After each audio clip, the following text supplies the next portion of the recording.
어려운 문의 해주셨네요. 사법권적 차익거래 질문 드립니다. 제가 언젠가 사법권적 차익거래에 대해서 블로그에 올렸는지 어디에 올렸는지 글을 올린 내용이 있을 거예요. 그 주식에서 차익거래하고 비슷한 개념인데 이제 법적인 차익거래. 어떤 나라에서는 합법인데 어떤 나라에선 불법인 경우들이 있거든요. 그러니까 아주 좀 쉬운 예를 들면은 한국에서 공장을 돌리면은 그 공장 직원들한테 줘야 되는 최저 시급, 뭐 보장해야 되는 4대 보험, 복지 뭐 이런 것들이 있잖아요. 그게 그걸 쓰기가 싫다. 나는 더 싸게, 더 저렴하게 사람을 쓰고 싶다. 그러면 어디 뭐 미얀마, 태국, 뭐 베트남, 라오스 이런 데 가서 공장을 돌리면 된단 말이에요. 물론 이제 그런 것 때문에 예전에 뭐 대구나 무슨 뭐 부산에 있었던 여러 가지 이런 섬유 관련된 업체들, 노동 집약적인 이런 산업들이 결국 다 해외로 나가게 된 계기가 바로 이런 사법권적 차익 거래라는 거예요. 또 하나, 뭐 예를 들어서 한국에서는 온라인으로 도박을 하는 게 불법이잖아요. 근데 해외에서는 그게 합법인 나라들이 있단 말이에요. 그러면은 한국에서 불법으로 온라인 무슨 뭐 카지노 이런 거를 운영하기보다는 해외에 나가서 그 비즈니스를 하면은 합법적인 비즈니스가 되기도 하는 거예요. 아무튼 예. 그래서 대한민국 국적이 아닌 자가 되면 한국에 원래 가지고 있던 자산은 어떻게 처리가 되는 건지 궁금합니다. 예. 한국 국적을 포기하거나 한국의 비거주자가 되고 해외 영주권자가 되면은 해외 이주자 등록 뭐 이런 거를 할 수가 있어요. 그러면은 한국에서 사용을 하던 주민등록증을 동사무소 혹은 뭐 구청 이런 데다가 반납을 하고 그 외교통상부에서 어떤 문서를 받게 돼요. 해외 이주자 등록 확인서 뭐 이런 거. 그러면 그걸 가지고 은행에 가면은 내 자산을 액수의 한 제한이 없이 100% 해외로 반출을 하실 수가 있어요. 그게 되려면은 반드시 최소 해외 영주권 이상이 되어야 돼요. 그리고 그 전에 한국에서 뭐 주식 같은 경우에도 뭐 한국 주식이면 양도소득세가 없을 것이고 한국에서 가지고 있었던 미국 주식인데 그거를 팔아서 뭐 양도소득이 생기면 그거 해결한 다음에 나머지 돈을 가져갈 수 있는 거죠. 부동산도 마찬가지. 양도소득세 같은 거는 빼고 나머지를 가져갈 수가 있게 되는 거예요. 그리고 대한민국 국적이 아닌 자가 뭐 인터넷 도박 방금 제가 언급했죠. 뭐 온라인 카지노 무슨 뭐 이런 야동 이런 거 합법인 국가 대부분 국가에서는 이게 합법이에요. 이런 국가의 법인을 설립하고 서비를 하되 모국어인 한국어를 이용하여 한국에 홍보하여 한국인을 대상으로도 비즈니스를 하게 되면 한국법으로 처벌 대상이 될까요?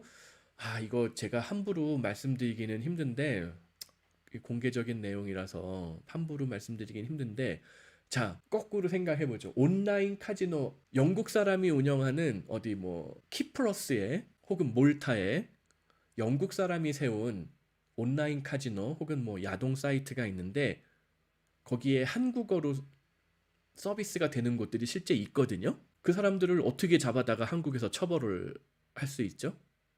안 되잖아요. 현실적으로 불가능해요. 외국인을 어떻게 처벌할 거예요? 한국에 들어오질 않으면 처벌을 못 하는 거죠. 설사 한국에 들어왔다 하더라도 한국 국적이 없으면은 자, 내가 무슨 뭐 영국 여권을 가지고 있다. 미국 여권을 가지고 있다. 독일 여권을 가지고 있다.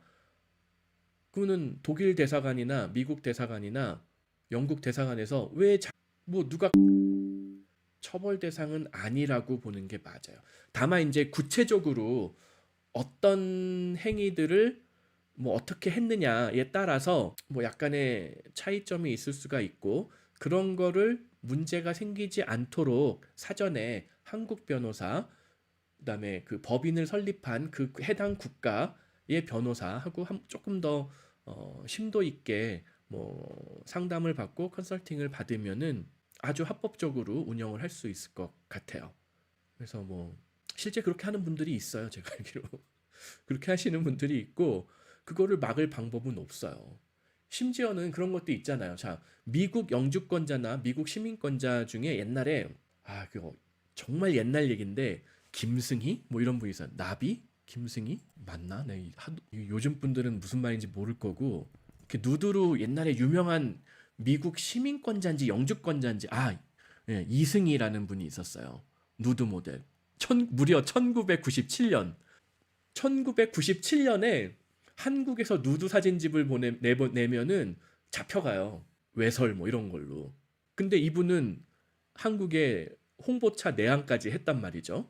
물론 이분 누드 사진집 중에서도 제가 알기로 제가 막 다 기억은 못 하는데 이제 막 그런 거 있잖아요. 어디까지는 노출이 돼도 한국에서는 오케이. 그러니까 한국에서도 97년도에는 무슨 뭐 옛날에 무슨 뭐 젖소 부인 바람났네 뭐 이런 정도까지의 노출은 오케이였단 말이에요. 근데 제가 알기로는 이승희 씨의 그 당시에 이승희 씨의 노출은 그거보다 훨씬 더 파격적이었어요. 왜냐면 플레이보이지 표지 모델까지 했었을 정도니까 노출의 정도가 훨씬 심했단 말이죠. 근데 아마 한국에서 발행됐던 거는 그거보다 몇 개 뭐 커트가 됐을 것이고 이제 요 당시가 이제 막 인터넷이 조금씩 대중화가 막 될랑말랑 하던 그런 시점이었는데 뭐 인터넷에서 찾아보면은 더 심한 그런 내용들도 있었다는 거죠. 하지만 이승희 씨를 한국 정부 기관에서 뭐 경찰이나 검찰에서 소환했다라는 얘기는 제가 들어본 적이 없어요.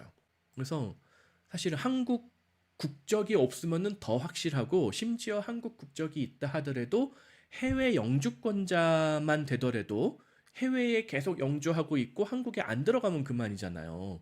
그러면 사실 현실적으로 그거를 처벌할 방법은 없다라고 봐야 돼요.